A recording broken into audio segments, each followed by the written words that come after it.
Swayam Prabha. Digital India. Educated India.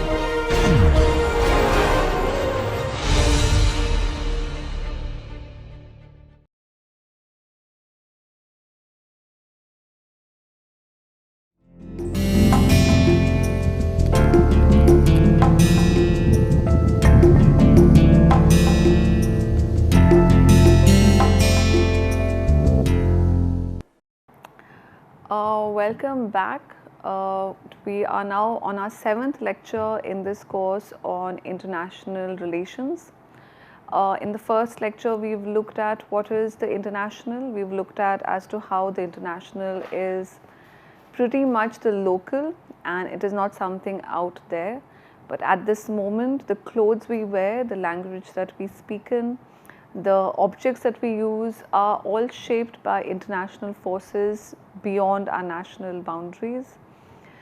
In the second lecture, we've looked at the various ways in which the international has been dealt with theoretically. So when we look at theories, we are essentially looking at ways of seeing. That's what theory means. If you look at the Greek word theory, it means seeing. So how does one see? What are the lenses that one uses? And the person who's seeing says as much as what he sees, what he or she sees is as much as who that person is.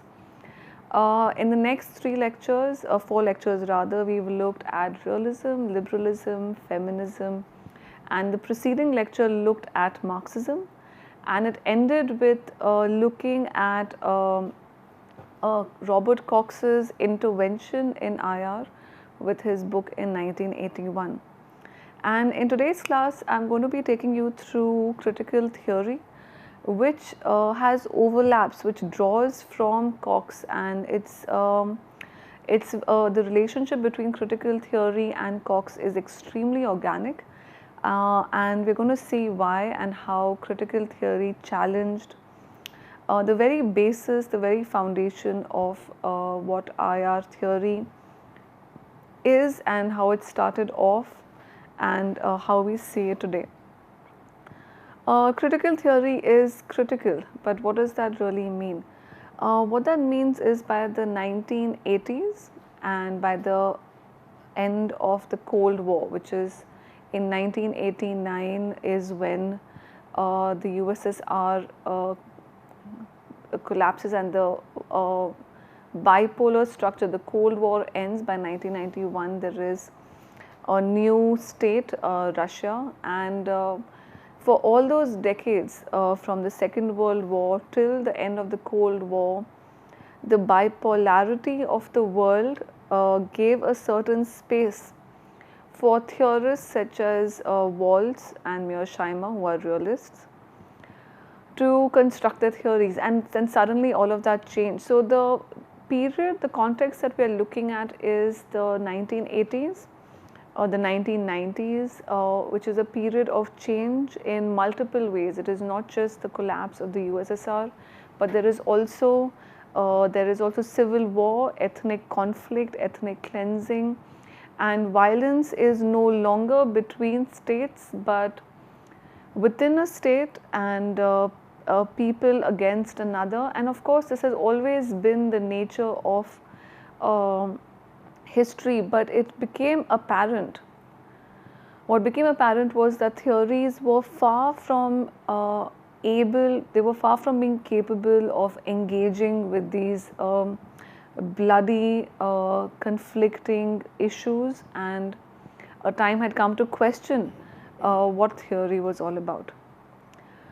So before we launch into critical theory starts off at this period, and it starts off by drawing its traditions of criticality from ancient philosophers such as Aristotle, the Greek philosopher, Plato, Immanuel Kant, and a whole range of scholars who were questioning nomos.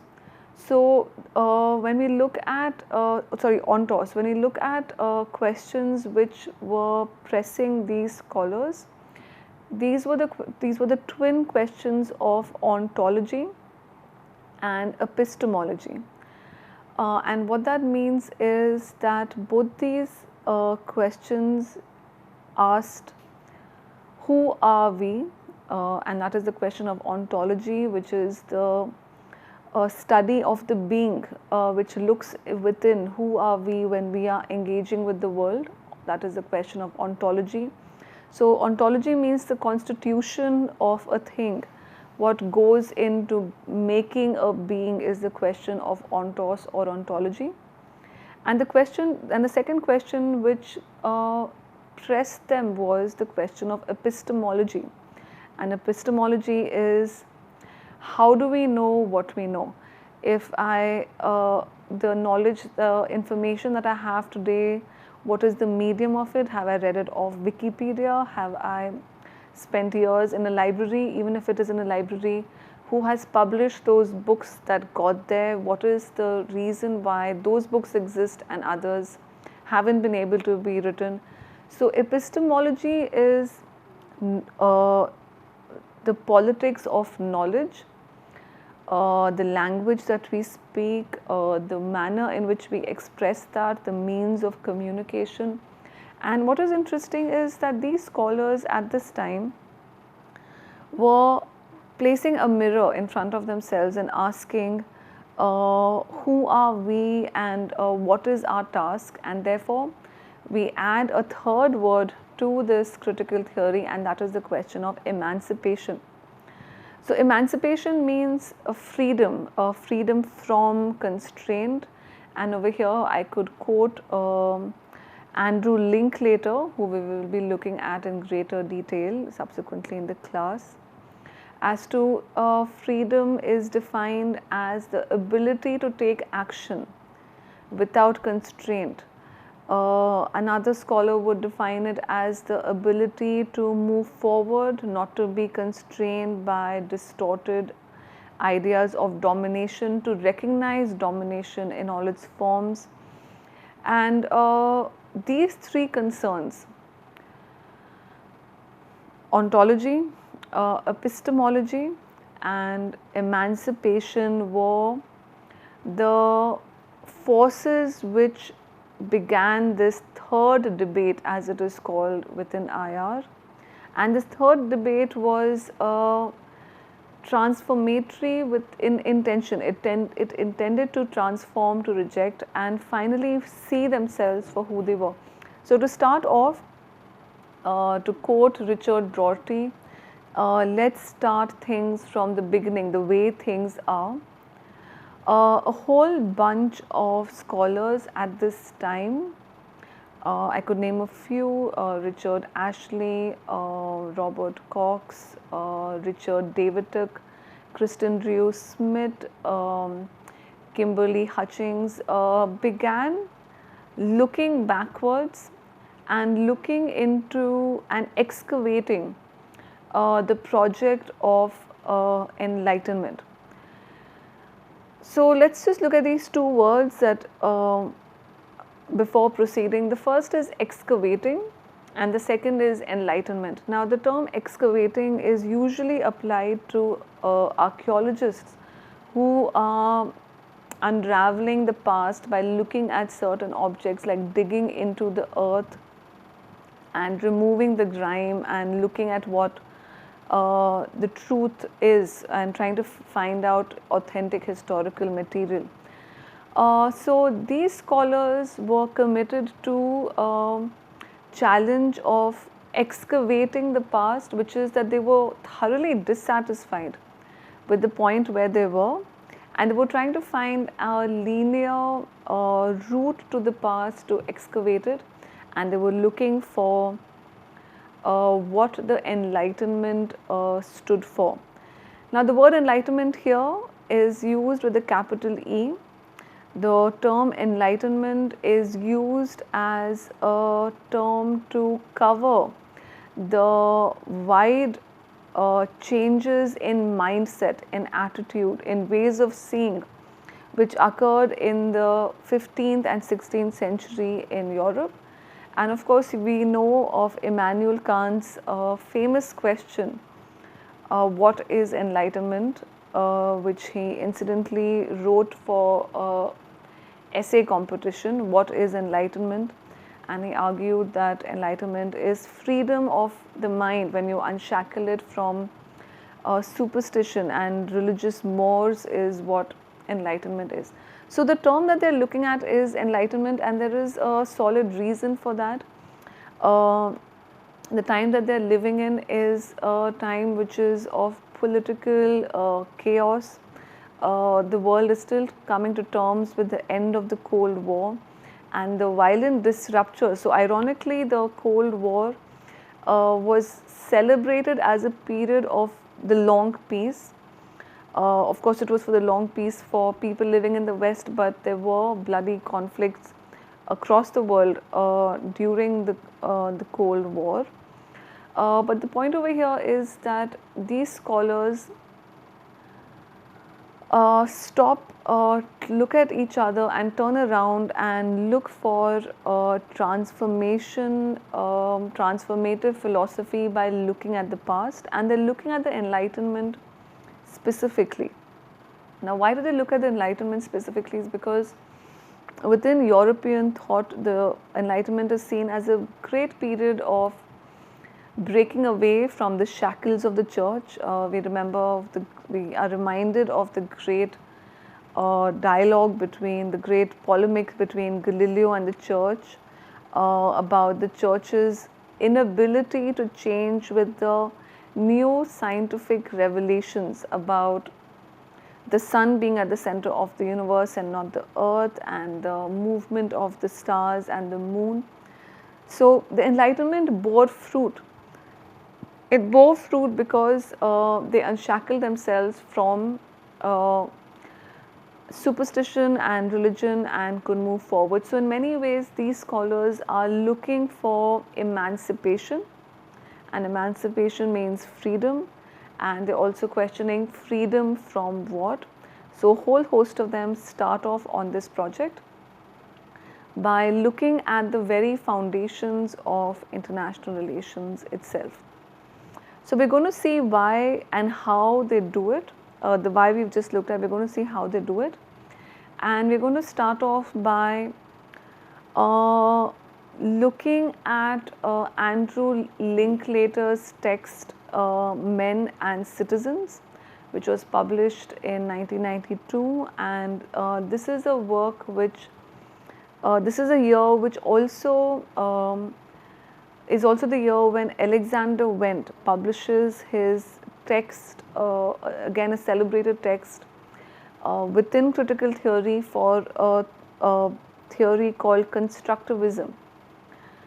So Alexander Wendt's text, Anarchy is What States Make of It, is again a book which is challenging realism, which is challenging liberalism, and we've seen that Cox has already done that in his 81 book on social order. So what is Alexander Wendt and what is Andrew Linklater saying? We will look at that at greater detail. Now there's a certain word which Waltz uses in his explanation of the international, of the structure and the states, when he is trying to explain what the ordering principle of the structure is. And the term that he uses is the domestic world is marked by hierarchy, and the structure is marked by anarchy, which means that within a state, a violation of law and order will be swiftly looked into. There will be a penalty because there's an authority, whereas at the international level, violations of law and order, there is no international enforcer of law, and therefore the international space is anarchy. Now the term that we are focusing on is the term socializing. And Waltz uses this term, and he says that states are socialized into accepting anarchy, and therefore they are determined to survive and follow a quest of where they are focusing on their security and pushing for militarization and put their national interest before all others. So the word socializing essentially means the ability of an actor to learn, to change, to see and adapt to those circumstances. So one often uses the word socializing, socialization in psychology, in sociology, when one sees individuals who are capable of change, making those changes in order to fit in to society.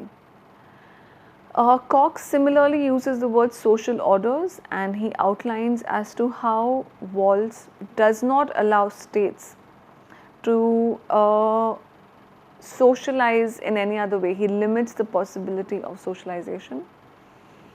But this term socialization is truly theorized by Alexander Wendt in his book, in his article rather, Anarchy is What States Make of It. In this book, Alexander Wendt borrows considerably from sociology, and this is part of critical theory's dynamism and its receptivity and its reflectivity, that it is open to theories and schools of thought which are not associated with IR. So whether it is sociology, whether it's literary theory, whether it's psychoanalytic theory, critical theory builds upon other theory, other academic allied sciences in order to reflect. But what does Alexander Wendt say? Wendt argues that states, very much like humans, have norms, and norms are codes of social behavior, and very much like humans are capable of changing and have a certain agency which allows them to change and turn away from and reformulate the anarchy of the structure. In effect, using sociology, which is primarily a study of human societies, Wendt uses that to explain how states are like social actors. They are social actors like you and me, where we are constantly looking at people around us and changing our behavior, conforming our behavior, defying society on certain parameters.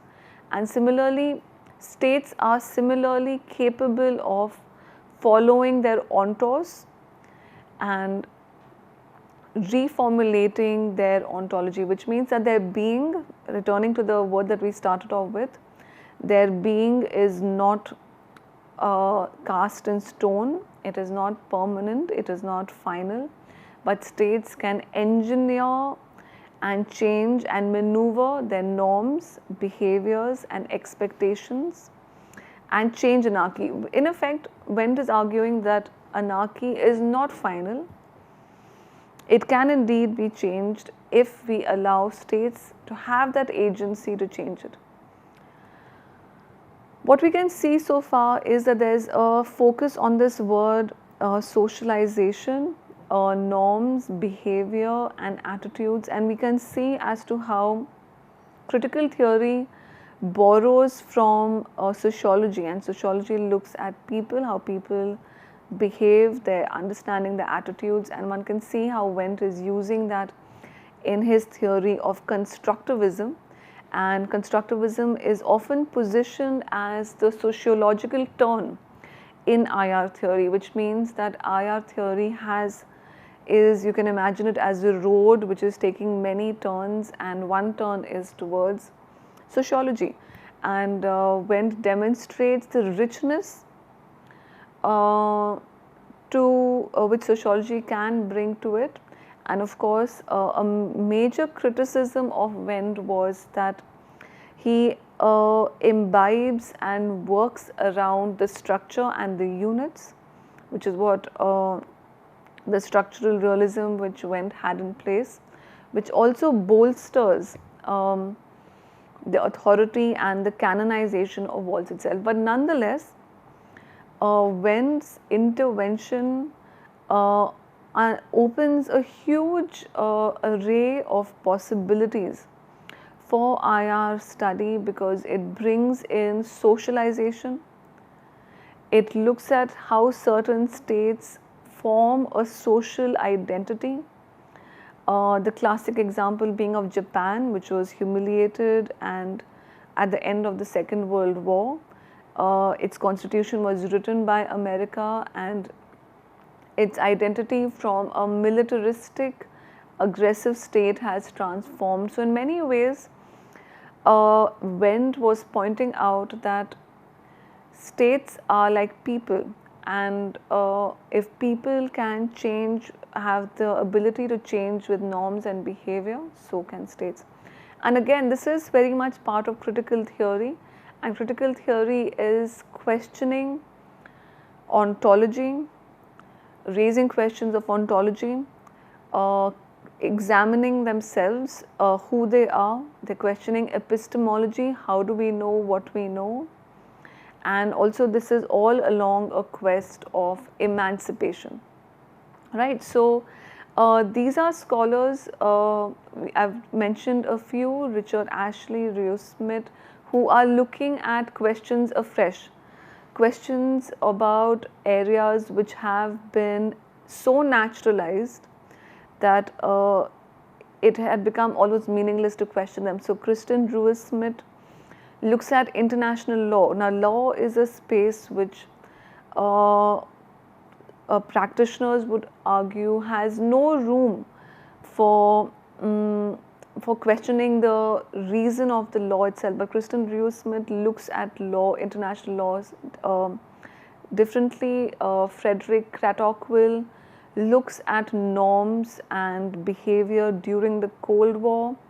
Onuf looks at norms and behavior. So there is a whole lot of study and work around this time, which is looking at states not as calcified hard rocks, but as creatures who are malleable, creatures which can change, and creatures which can socialize and look around themselves and change. So there is a certain emancipatory zeal, and this becomes clearer when we look at Andrew Linklater's book, Men and Citizens.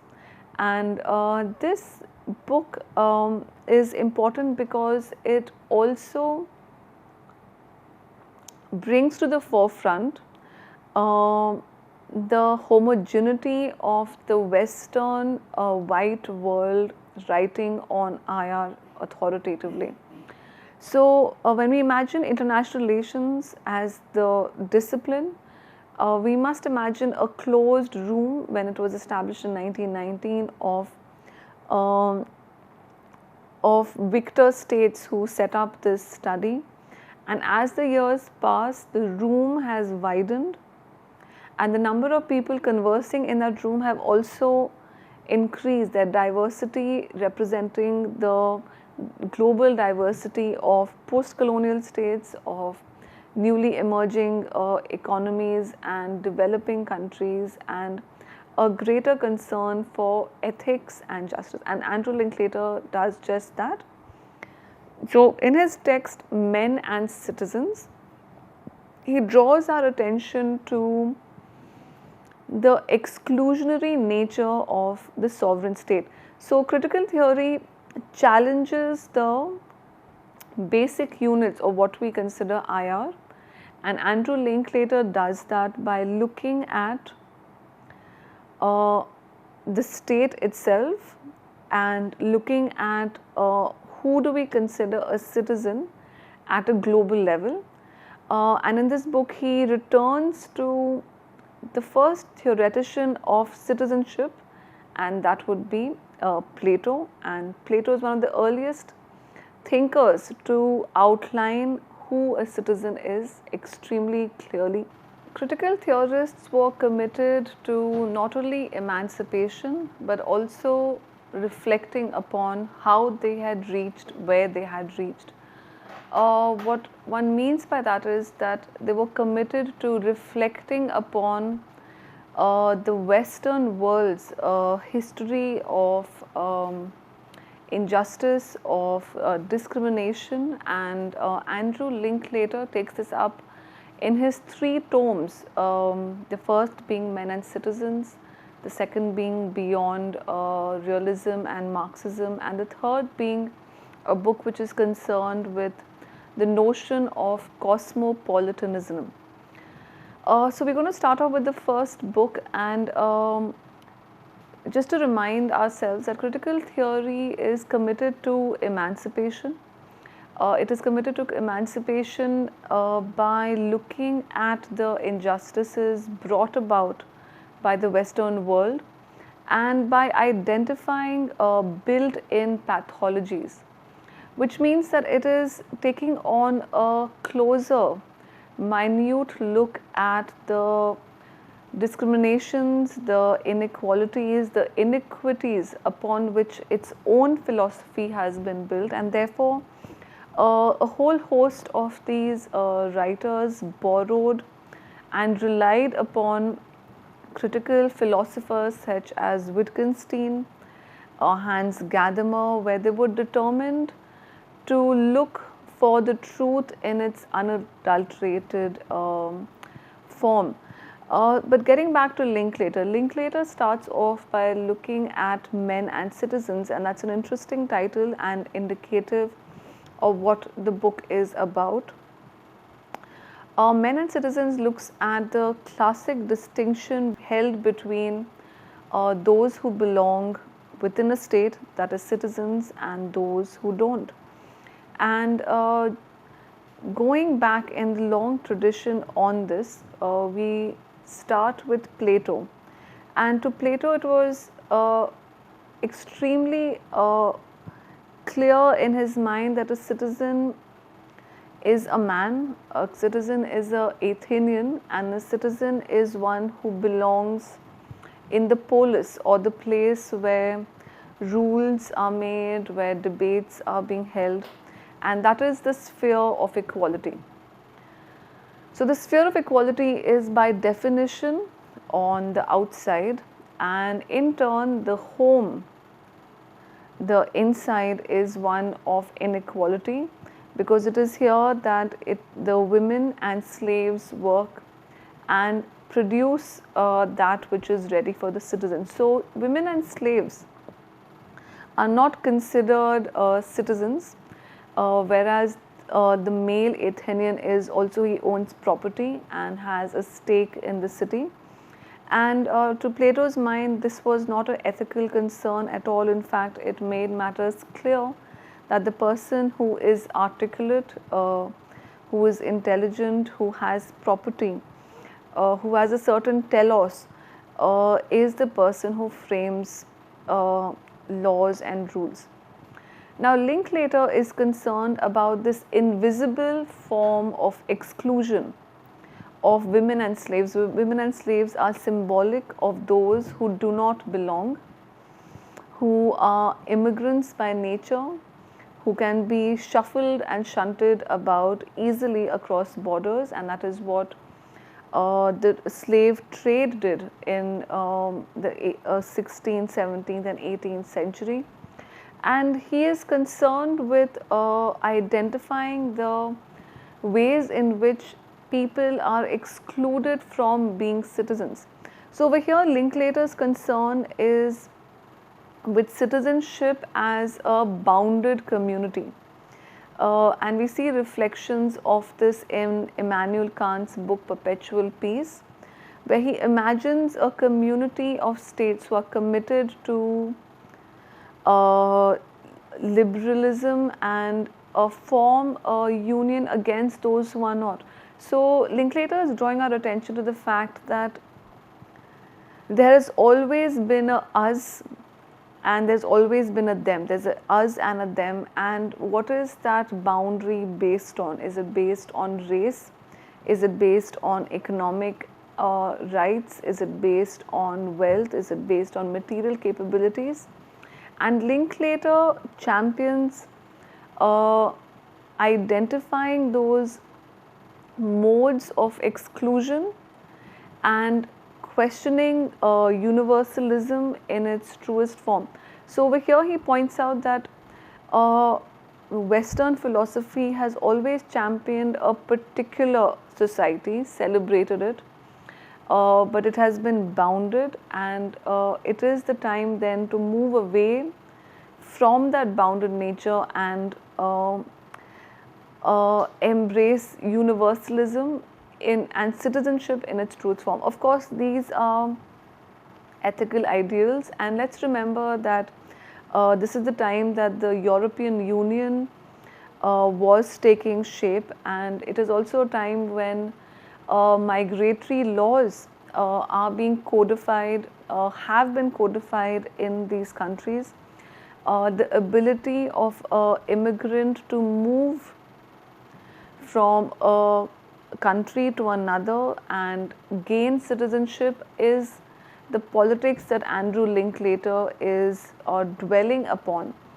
The fact that it is extremely hard for poor immigrants to move from away from their poverty to developed countries is becoming increasingly hard. And again we find reflections of Linklater's preoccupation with who is a citizen and who is not, and more importantly, at what cost is the citizen come off. And of course, in recent times, we can see as to how the European Union and America are championing, celebrating anti-migratory laws in order to seal their borders and to create a community.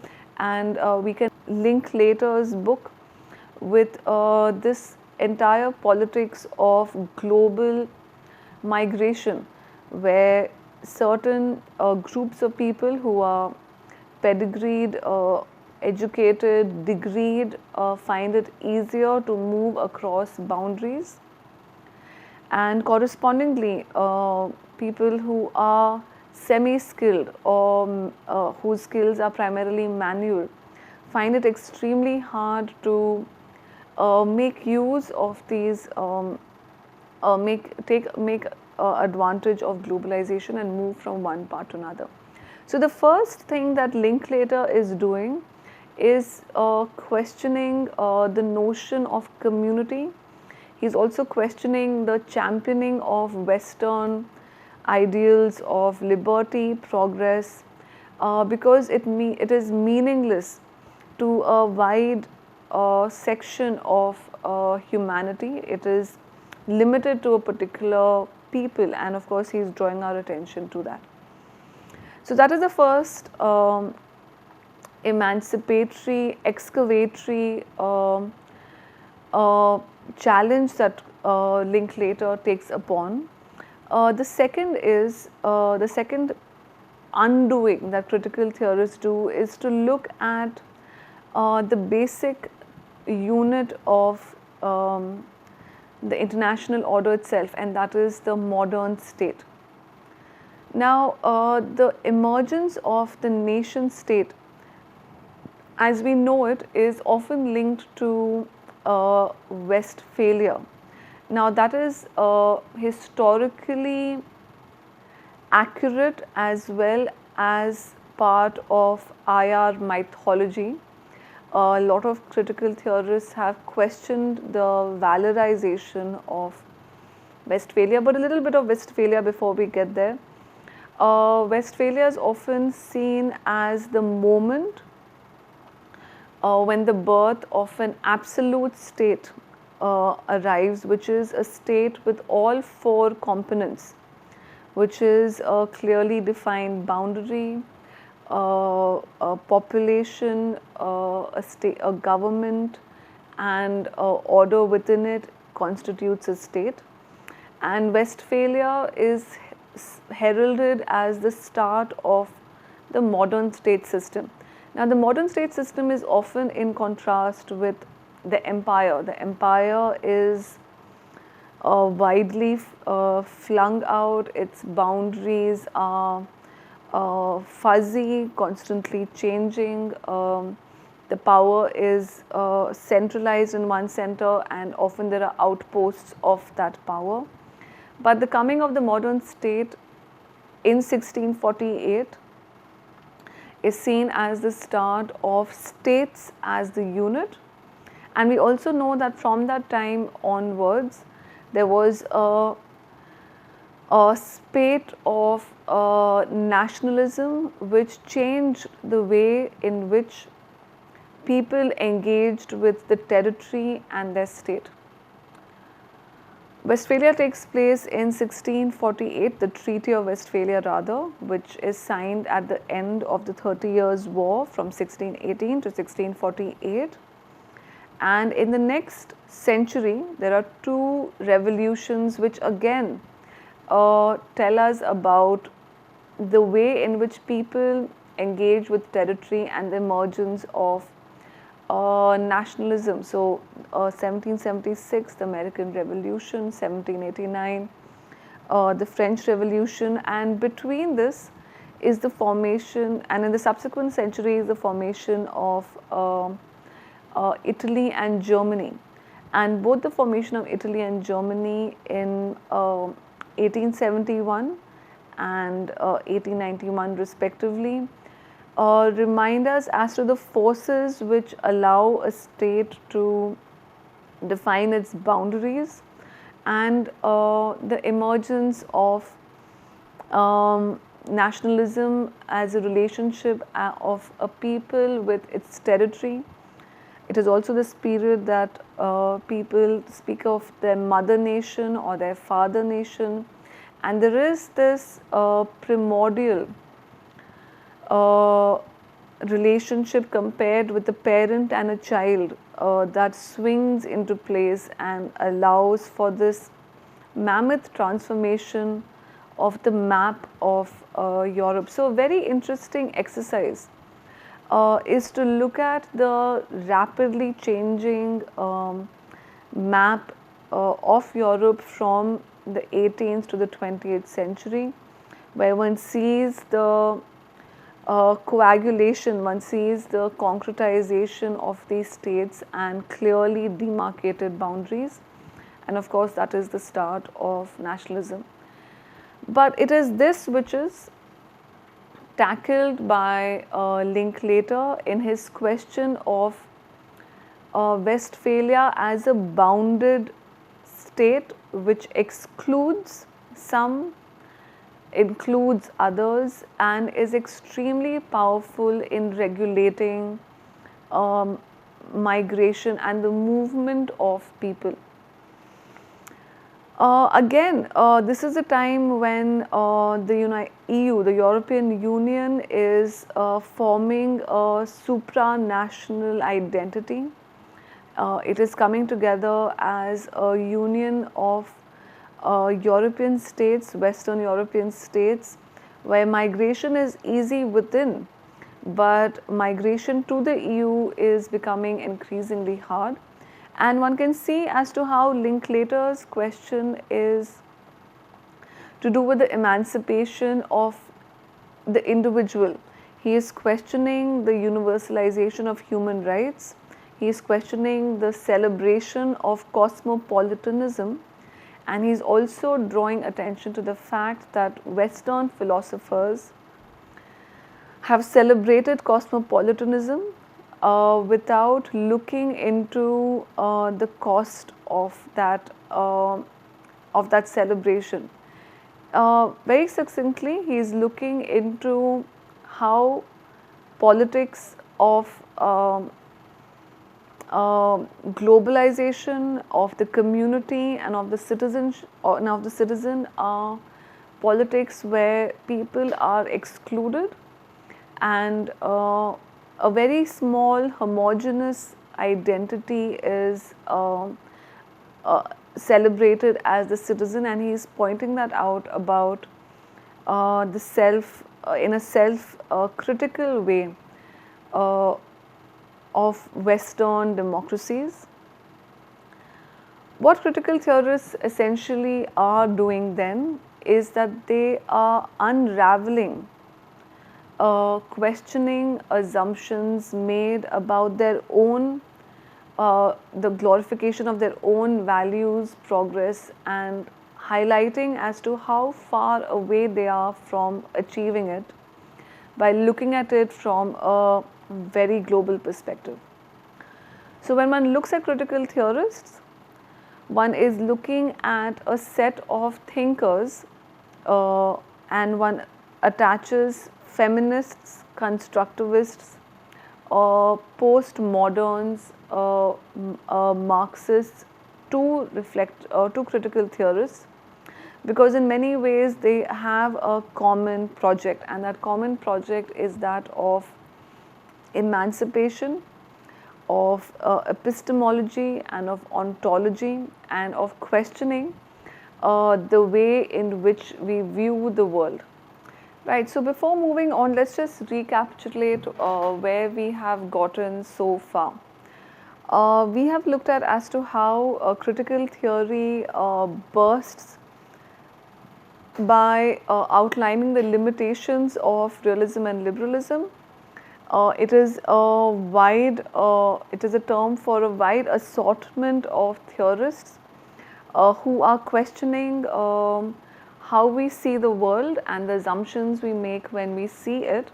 And our specific focus is on a scholar by the name of Andrew Linklater, who is looking into questions of the basic configuration of international relations, and that is the state and the community. Now, we've looked at two books, Men and Citizens, his second book, Beyond Marxism and Realism, and now we're going to focus on his third book, The Reconfiguration of Political Community, because it is this book which brings in, ties up several issues of the sovereign state, the relationship between the sovereign state and its citizens, and most importantly about the claims of universalization. Now, a constant underlying theme in critical theory is the rights of those who may not be able to speak for themselves, or those who are silenced, those who do not have the authority to articulate.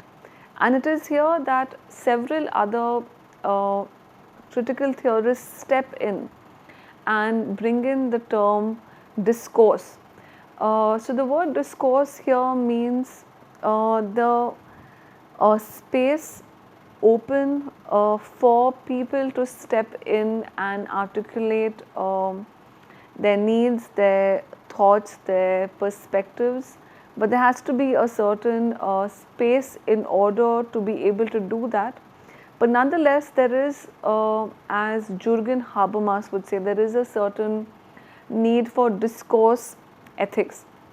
Now, this term is interesting, and Habermas is a Marxist by training, and he argues that if one is to achieve justice in the world as we know it, then there has to be a space for dialogue, and that dialogue is dialogic. It cannot be imposed. One cannot impose it on one another, and one has to loop in people in order to achieve a common future.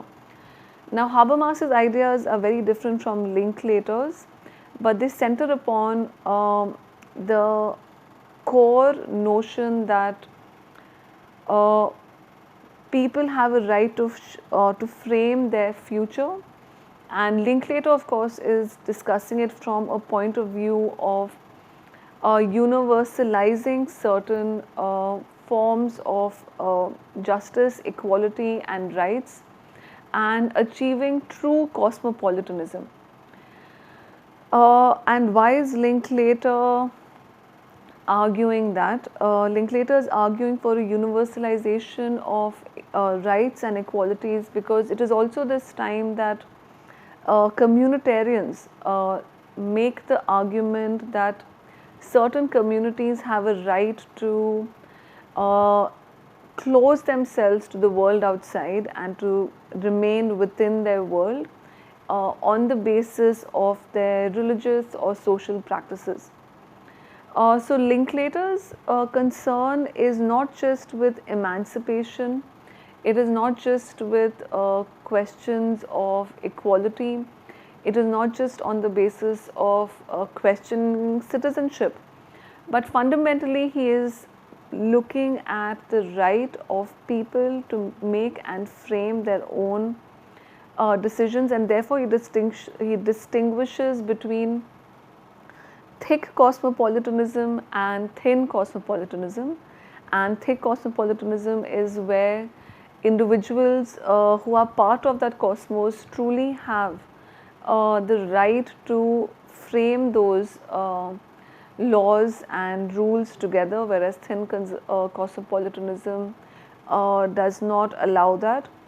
But fundamentally, just to wrap up what we have seen of Linklater so far, is that he is a critical theorist who is really questioning the basis on which we imagine international relations, and he is reflecting upon the Western promise of progress, of order, of equality, and is fairly surprised at how it is a basis to exclude.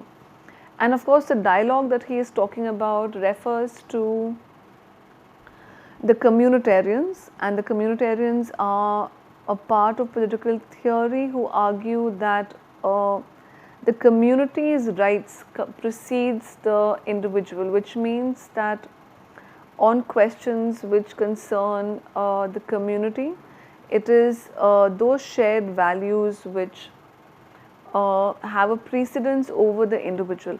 So ultimately, when we evaluate critical theory, we are looking at a theory which has opened up what IR means. It has taken the focus away from the modern state and shifted it onto the individual. These thinkers, men and women alike, are looking into their own epistemologies, and they're looking into their own hierarchies, the universities they've attended, the books that they have written, and trying to identify their engagement with the world.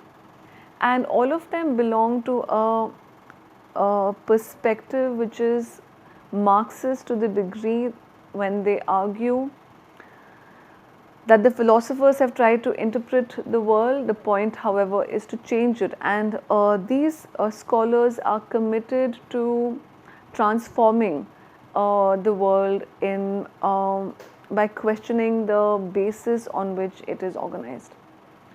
So before we end today's lecture, I'm just going to look at the wide range of scholarship which is included within critical theorists. Critical theorists borrow considerably from the Frankfurt School, and the Frankfurt School stands out for its philosophers such as Erich Fromm, who wrote about the possibility of love and freedom.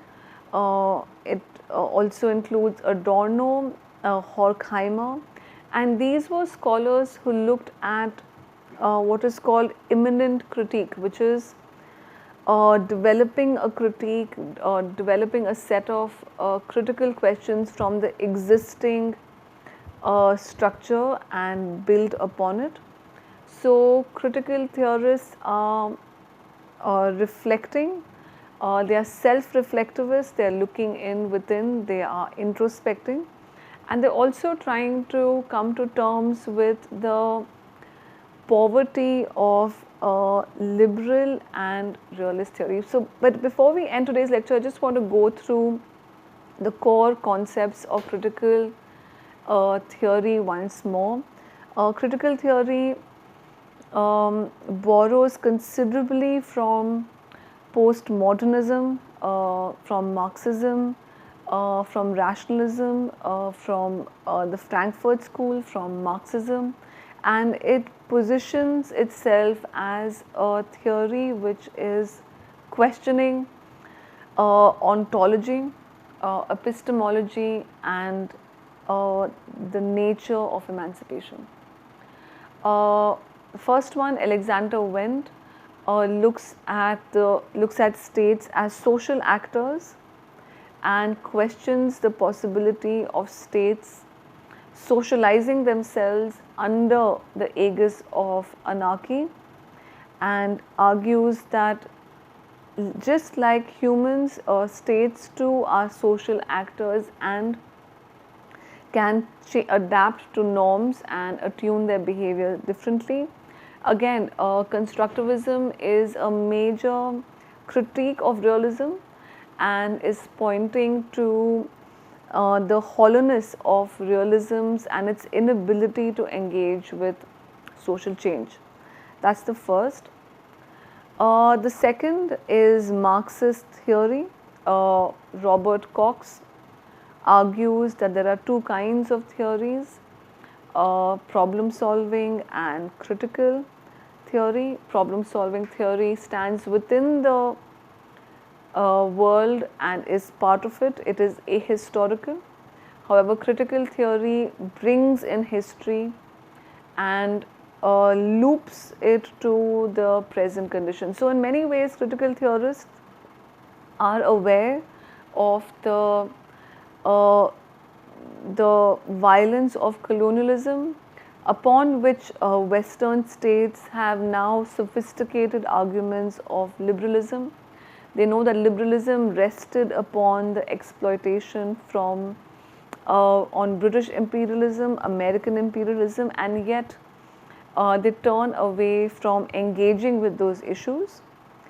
Again, Robert Cox, like other Marxist theorists, draws our attention to global inequalities, and therefore there is a running theme within critical theory where they are looking at the globe as a whole and are pointing out to inequalities across the globe, whether it's gender disparities, whether it's economic inequalities, whether it is the contrasting quality of human life in between the north and the south.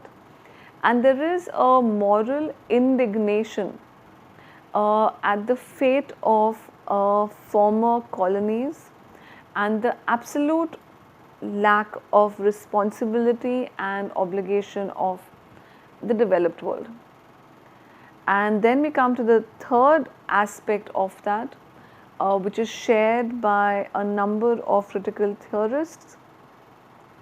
You could look up Frederick Cratockwell, Alexander Wendt, David Shapcott, Kimberly Hutchings, and these scholars have fundamentally shifted the focus away from the state and looked at what is the global community, what is a political community.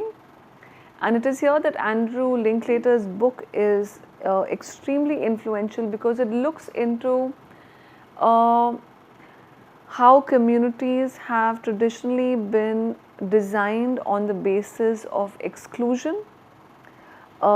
He draws upon Plato, he draws upon Immanuel Kant, and both of these had a restrictive view of what constitutes a political community.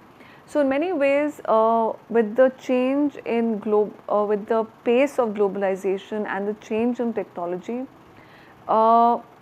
Linklater and his compatriots are drawing our attention to the inescapable fact of those who belong and those who don't, and are questioning the bounded spatiality of that. So, when Linklater argues about the moral consequences of exclusion, he is talking about